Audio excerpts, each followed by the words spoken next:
अस्सलाम वालेकुम गाइस, मेरा नाम है अली और मैं अपने channel daily horror stories by Ali से आपके सामने मौजूद हूँ। मैं उम्मीद करता हूँ आप दुनिया में जहाँ पे भी हैं खुश हैं, खैरियत से हैं और कामयाब हैं। तो गाइस, जिन लोगों ने अब तक किसी भी वजह से मेरे चैनल को सब्सक्राइब नहीं किया वो इसको सब्सक्राइब कर लें, लाइक करें और अगर हो सके तो अपने सर्कल में शेयर करें।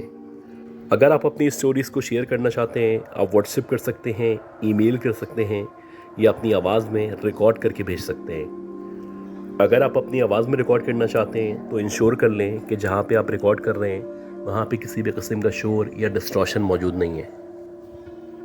गाइस, आज की जो पहली स्टोरी है ये स्टोरी हमें अर्जुन साहब ने भेजी है और ये हिमाचल प्रदेश में रहा करते हैं। ये बताते हैं इनका ताल्लुक़ एक हिंदू फैमिली से है। ये जिस स्कूल में पढ़ा करते थे वहाँ से कुछ देर के फासले पे या तकरीबन 15-20 मिनट के रास्ते पे एक शमशान घाट मौजूद था और काफ़ी अरसे से जब से ये बड़े हुए थे ये सोचते चले आ रहे थे कि कभी मैं रिचुअल्स को परफॉर्म होते हुए देखूं, चिता को आग लगते हुए देखूं, ये जो कुछ एक प्रोसेस होता है उसको समझने की कोशिश करूं या उसको देख सकूं। इनके जो फादर थे, ख़ास तौर पे इनके ग्रैंडफादर जो थे, वो इनको हमेशा मना किया करते थे कि वो जो शमशान घाट है उस रास्ते से ना जाओ, ना वहाँ से आओ, और अगर कभी वहाँ पे चिता वगैरह को जलाया जा रहा हो या इस तरह की रिचुअल्स को परफॉर्म किया जा रहा हो तो तुम्हें पूरी कोशिश करनी है कि तुम वहाँ से ना गुजरो। अब जब भी इनके दादा, इनके फादर इनको ये बातें समझाया करते थे वो इसको फ़न में लेते थे और इग्नोर करने की कोशिश करते थे। हाँ, बहरहाल एक खौफ था जो इनके अंदर मौजूद था। जब भी इनको पता चलता था कि किसी की आखिरी रसूमात अदा की जा रही हैं या किसी के आखिरी रिचुअल्स को परफॉर्म किया जा रहा है तो ये कोशिश करते कि वहाँ पे जाएं, लेकिन खौफ की वजह से वहाँ पे नहीं जा पाते। जैसे जैसे वक्त गुजरता रहा वैसे वैसे ये बड़े होते चले गए और बिलाखिर जब ये 18 से 20 साल के हुए तो ये अपनी बहन के साथ ट्यूशन सेंटर जाया करते थे। ये जो ट्यूशन सेंटर था ये शमशान घाट से तकरीबन 15-20 मिनट मज़ीद फासला तय करने के बाद मौजूद था और अक्सर ऐसा होता था कि ट्यूशन से वापस आते आते सनसेट हो जाया करता था। इसी तरह एक शाम थी और शाम का टाइम था। ट्यूशन से जब ये निकले तो सनसेट होने वाला था। इनके साथ इनकी बहन मौजूद थी और ये लोग जब शमशान घाट के सामने से या उसके करीब से गुजर रहे थे तो इन लोगों ने देखा कि एक डेड बॉडी है, ये एक अर्थी है, उसको ले जाया जा रहा है। जब इन्होंने ऐसा देखा तो ना चाहते हुए भी इन्होंने कहा, अपनी बहन से रिक्वेस्ट की कि मैं इसको देखना चाहता हूँ, अगर तुम चाहो तो मेरे साथ चलो और हम जाके देखेंगे कि जो आखिरी रसूमात हैं वो किस तरह अदा की जाती हैं। इनकी बहन का ऐसा कोई इरादा नहीं था, लेकिन जब इनके भाई ने फोर्स किया या इन साहब ने फोर्स किया तो वो इनके साथ हो ली। ये लोग पहली दफ़ा उस शमशान घाट के अंदर एंटर हुए और वहाँ पे जिस शख्स की रसूमात अदा की जा रही थी उसकी फैमिली के कुछ लोग मौजूद थे। ये लोग दूर से खड़े हुए ये सब देख रहे थे। तकरीबन 1.5 से 2 घंटा इस सारे प्रोसेस में लगा और इस सारे प्रोसेस के अंदर इनकी जो बहन थी वो बार बार इनसे रिक्वेस्ट करती रही कि मेरा दिल घबरा रहा है, यहाँ से चलो, मुझे घबराहट हो रही है। लेकिन ये जो साहब थे मुसलसल इंसिस्ट कर रहे थे या अपनी बहन को रोकने की कोशिश कर रहे थे। ये कह रहे थे कि फ़र्स्ट टाइम मैं सारा प्रोसेस देख रहा हूँ, मुझे इसको कम्प्लीटली देखने दो। इस ज़िद के आगे इनकी जो बहन थी वो मजबूर थी। बहरहाल वो वेट करती रहीं और जब ये सारा का सारा प्रोसेस ख़त्म हुआ तो इन लोगों ने घर की तरफ चलना शुरू किया। घर जाते जाते ये बताते हैं कि जो इनकी बहन थी वो मुसलसल इनको शिकायत कर रही थी या इनको बोल रही थी कि मुझे मतली हो रही है, मुझे अजीब सा महसूस हो रहा है या मुझे ऐसा लग रहा है कि मेरी तबीयत ख़राब हो रही है। मतली तो इनको भी महसूस हो रही थी, लेकिन ये अपनी बहन को शो नहीं करना चाहते थे क्योंकि इनकी ज़िद थी। ये अपनी बहन को ज़बरदस्ती लेके गए थे और ये जो कुछ हो रहा था, ये जो भी इनकी बहन की तबीयत अनकम्फर्टेबल हो रही थी, ये उसके ज़िम्मेदार थे। खैर, काफ़ी देर बाद जब ये घर पहुँचे तो घर वाले भी परेशान थे। वो इनसे कहने लगे कि इतनी देर क्यों हो गई, तो इन लोगों ने बहाना बना दिया। इन्होंने कहा कि आज एक्स्ट्रा क्लास थी या आज टीचर ने रोक लिया था। जो भी बहाने बना सकते थे सारे बहाने इन्होंने बना दिए थे। अब जब ये लोग घर आए तो घर आने के बाद जो इनकी बहन थी उनकी तबीयत एकदम से मज़ीद ख़राब होना शुरू हुई। शुरू में ऐसा लगने लगा कि जैसे उनका मुंह सूजने लगा है और मुंह सूजने के साथ साथ उनकी आंखें लाल होना शुरू हो गईं। और जैसे ही इनकी तबीयत मज़ीद ख़राब होना शुरू हुई तो घर वालों ने इनसे पूछना शुरू किया कि आखिर ऐसा क्या हुआ है कि इसकी तबीयत ख़राब हो गई है। पहले तो ये बहाने बनाने लगे, लेकिन जब इनकी बहन की तबीयत मुसलसल ख़राब होती चली गई तो इन्होंने अपने पेरेंट्स को बता दिया कि रास्ते में जो शमशान घाट आता है, हम वहाँ पे गए थे और वहाँ पे किसी की आखिरी रसूमात अदा करते हुए हमने देखा था। अभी ये बातचीत चल ही रही थी कि इसी दौरानिए में इनकी बहन एकदम से उठ के बैठी और उठ के बैठने के बाद उन्होंने ज़ोर ज़ोर से हंसना शुरू कर दिया। अब उनकी ये हालत देख के सारे घर वाले मज़ीद परेशान हो गए और सबको लगने लगा कि मामला नॉर्मल नहीं है।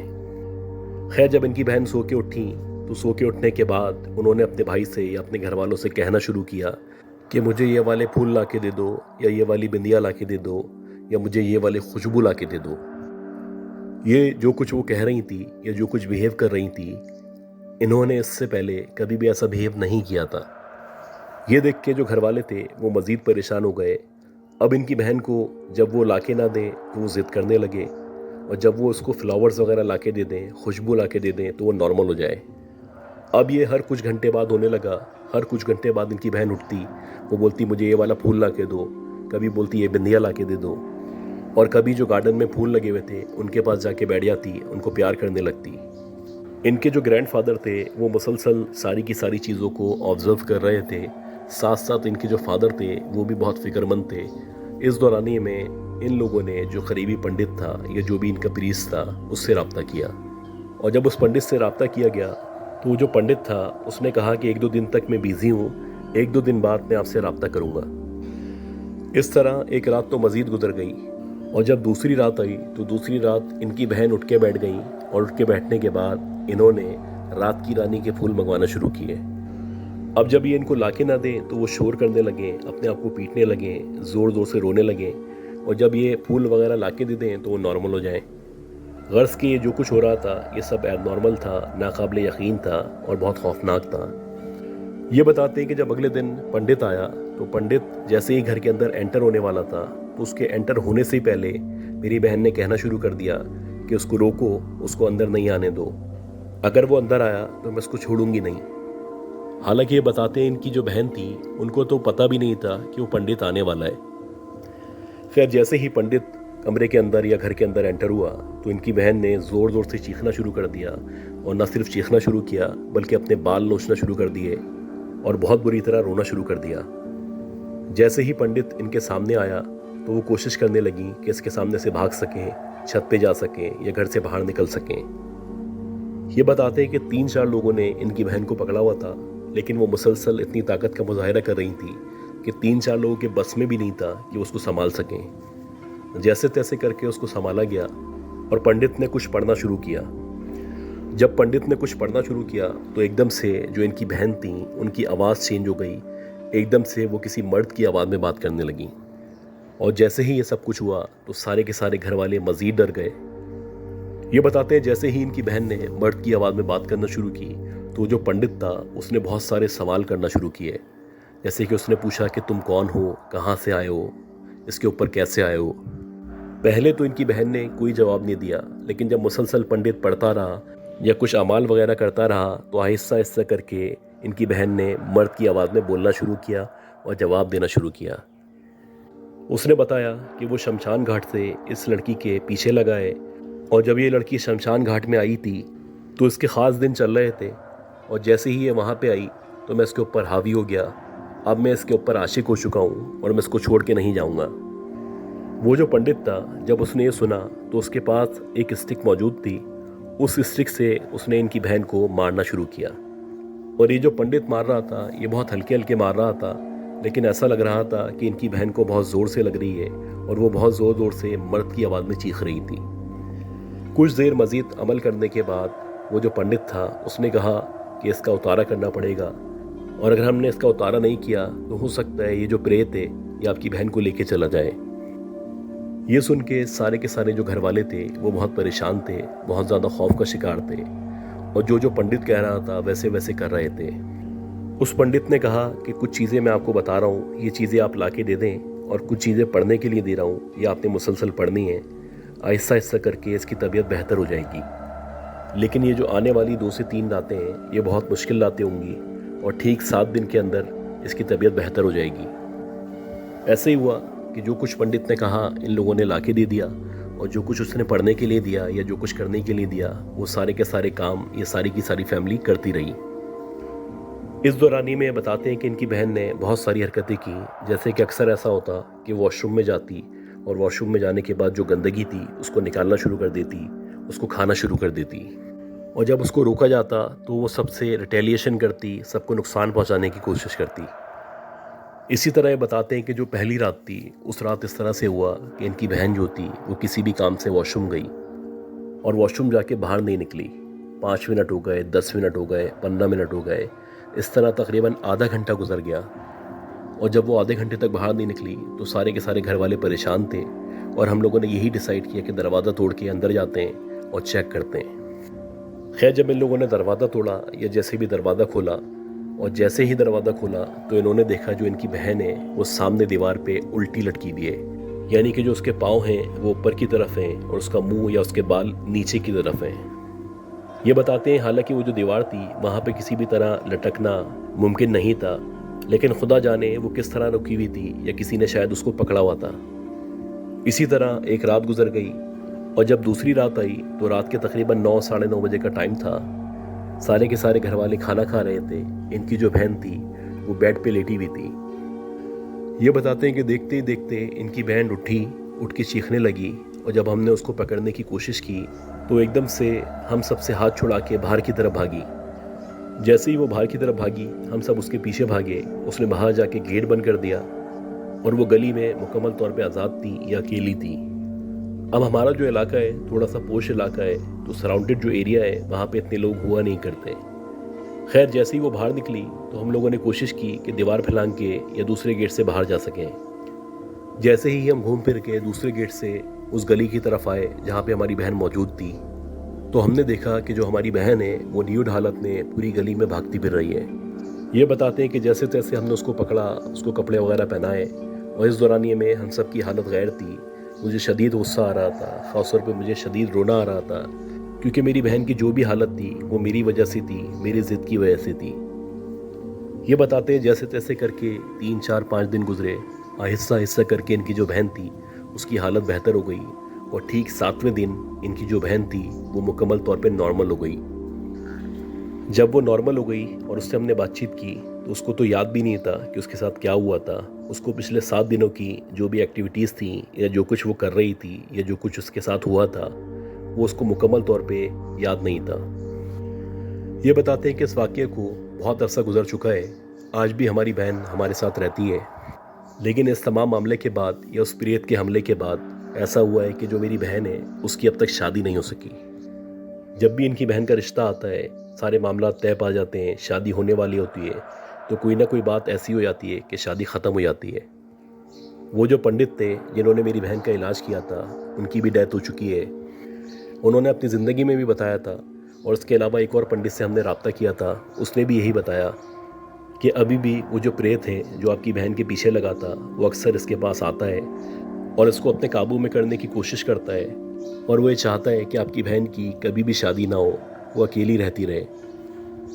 गैस, कभी कभी आप ऐसी गलती करते हैं जिसका खमियाजा आपको पूरी ज़िंदगी भुगतना पड़ता है, और ये जो साहब हैं जिनकी ये स्टोरी थी शायद इन्होंने भी ऐसी ही गलती की थी जिसकी वजह से आज इनकी बहन और इनका पूरा घर बहुत परेशान है। गाइस, आज की जो दूसरी स्टोरी है ये हमें कासिम साहब ने भेजी है। कासिम भाई शुरू में काफ़ी स्टोरीज़ भेज चुके हैं, उसके बाद ये बीच में गायब थे। अब दोबारा से इन्होंने स्टोरीज़ को भेजना शुरू किया है। मैं इनको वेलकम बैक कहता हूँ और इनसे गुजारिश करता हूँ कि जो भी आपके पास स्टोरीज़ हैं जैसे आप पहले भेजा करते थे वैसे ही दोबारा से स्टोरीज़ को भेजना शुरू करें। कासिम भाई ये जो वाक़या ज़िक्र करते हैं ये वाक़या इनके मामू का वाक़या है और ये वाक़या अब से तकरीबन 30 साल पुराना है। आप लोगों को शायद मैं पहले भी बता चुका हूँ कि कासिम भाई एक बहुत बड़े ट्रांसपोर्टर हैं। इनका बहुत बड़ा ट्रांसपोर्ट ग्रुप है और शुरू में जब इन्होंने स्टार्ट किया था तो बहुत ज़्यादा स्ट्रगल की थी और बहुत ज़्यादा स्ट्रगल के बाद ये कामयाब हुए थे। अब अल्लाह का शुक्र है कि ऑलमोस्ट कराची में बल्कि पूरे सिंध में इनके बहुत सारे ट्रक्स, बहुत सारी ट्रांसपोर्टेशन मौजूद है। खैर, वाक़या जो है वो इस तरह से है कि 1990-91 में इनके मामू जो थे वो भी ट्रक का काम करते थे, यानी ट्रांसपोर्टर थे। इनका काम इस तरह से था कि कराची के 2-3 गोदाउन्स थे, उन गोदाउन्स से ये सामान लेते थे। सामान लेके पूरे मुल्क में जहाँ जहाँ डिलीवर करना होता था वहाँ पे डिलीवर करवाते थे। और कभी कभी ऐसा होता था कि अगर ड्राइवर मौजूद नहीं है तो ये ख़ुद भी डिलीवरी के लिए जाया करते थे। ऐसे ही एक दिन था, इत्तेफाक से इनके पास जो ड्राइवर्स वगैरह थे वो मौजूद नहीं थे। कुछ कंसाइनमेंट था या कुछ माल था जो इन्हें कराची से इंटीरियर सिंध में पहुंचाना था। खैर, जब कोई ड्राइवर अरेंज नहीं हुआ तो मजबूरन इनके मामू ने डिसाइड किया कि ये जो भी सामान है या जो भी माल है वो मैं ख़ुद लेके चला जाऊंगा और मेरी कोशिश रहेगी कि आज रात तक यह सामान वहाँ पे पहुँचा दूँ। ये बताते हैं कि जब भी मामू को इस तरह के ट्रिप पे जाना होता था या अकेले जाना होता था या ख़ुद ड्राइव करना होता था, वो मुझे कॉल करते थे, मुझे बुला लिया करते थे। तो वैसे ही उन्होंने PTCL पे मुझे कॉल की या हमारे घर में फ़ोन किया और मेरी अम्मी को कहा कि मुझे भेज दें। जब मामू की कॉल आई तो मैं खुशी खुशी उनके पास पहुंच गया और हम दोनों ने सफ़र के लिए तैयारी शुरू कर दी। ये बताते हैं कि जैसे ही हम कराची से निकले, रात के तकरीबन 12 साढ़े 12 बजे का टाइम था और बज़ाहिर ऐसा लग रहा था कि बादल छाए हुए हैं और शदीद बारिश होगी। ऐसा ही हुआ कि 1-1.5 घंटे का सफ़र करने के बाद ही शदीद बारिश शुरू हो गई। हम हाईवे पे ही मौजूद थे, अभी हैदराबाद भी नहीं आया था कि बारिश इस कदर बढ़ गई कि मजबूरन हमें ट्रक को रोकना पड़ा। छोटी मोटी बारिश में या हल्की बारिश में आम तौर पे ट्रक ड्राइवर्स ट्रक को नहीं रोकते, लेकिन अगर बारिश बहुत ज़्यादा बढ़ जाती है या धुआंधार बारिश होती है तो उनकी मजबूरी होती है कि वो ट्रक को रोक दें, अदरवाइज़ कोई एक्सीडेंट वगैरह हो सकता है या कुछ भी मिसहैप हो सकता है। खैर, जब बारिश बहुत ज़्यादा बढ़ गई तो जो इनके मामू थे उन्होंने ऐसा ही किया कि ट्रक जो था उसको साइड में लगाया और ट्रक को साइड में लगाने के बाद वो सिगरेट वगैरह पीने लगे। मेरे मामू की आदत थी कि जब भी वो सिगरेट पीते थे तो ट्रक का दरवाज़ा हल्का सा खोल लेते थे और बाहर की तरफ मुंह करके धुआं निकालते थे। वैसे ही वो सिगरेट पी रहे थे कि इन्होंने सामने की तरफ देखा और जब इन्होंने सामने की तरफ देखा तो इनको एक रूम नज़र आया। बज़ाहिर ऐसा लगा कि एक कमरा है जहाँ पे लाइट जल रही है। आम तौर पे उस दौर में इस तरह के जो कमरे थे वो चौकीदार, गार्ड्स या इस तरह के लोग इस्तेमाल किया करते थे जो हाईवे पे या उसके करीब जॉब किया करते थे। जब कुछ मज़ीद देर तक बारिश नहीं रुकी तो मेरे मामू ने मुझे कहा कि चलो आओ वहाँ सामने चलते हैं, उनसे हेल्प मांगते हैं। और ऐसे ही हुआ कि हम दोनों ट्रक से उतरे। ट्रक से उतरने के बाद वो जो कमरा था उस तरफ हमने बढ़ना शुरू किया। जैसे जैसे हम उस कमरे की तरफ जा रहे थे वैसे वैसे हमें लग रहा था कि ढोल की आवाज़ आ रही है या ऐसा लग रहा है कि ढोल बज रहा है। पहले मैं समझा कि शायद ये मेरा वहम है, मे बी बारिश की आवाज़ की वजह से मुझे ऐसा लग रहा है। लेकिन मेरे मामू भी कहने लगे कि क्या तुम्हें ढोल की आवाज़ आ रही है? ऐसा लग रहा था कि जैसे इस घर में या इस कमरे में कोई शादी चल रही है। खैर, जैसे ही हम मज़ीद करीब पहुँचे या उस कमरे के पास पहुँचे तो अब बाकायदा लग रहा था कि बहुत सारे लोग हैं जो अंदर मौजूद हैं, ढोल बजा रहे हैं, गाने गा रहे हैं। शायद कोई खुशी का फंक्शन है जो इस कमरे के अंदर या इस घर में हो रहा है। ये आवाज़ें सुनने के बाद मेरे मामू मुझे देखने लगे और मुझसे पूछने लगे कि क्या हम नॉक करें या ना, क्योंकि ऐसा लगता है यहाँ पे शादी चल रही है। मैंने कहा आप नॉक करके देख लें, हो सकता है कोई हो जो हमारी हेल्प कर दे या थोड़ी देर हमें बैठने के लिए जगह दे दे। खैर, जब मेरे मामू ने उस कमरे को या उस दरवाजे को नॉक करना शुरू किया तो ऐसा लगा जैसे कोई मौजूद नहीं है। हालांकि मुसलसल गाने की या ढोल बजाने की आवाज़ आ रही थी।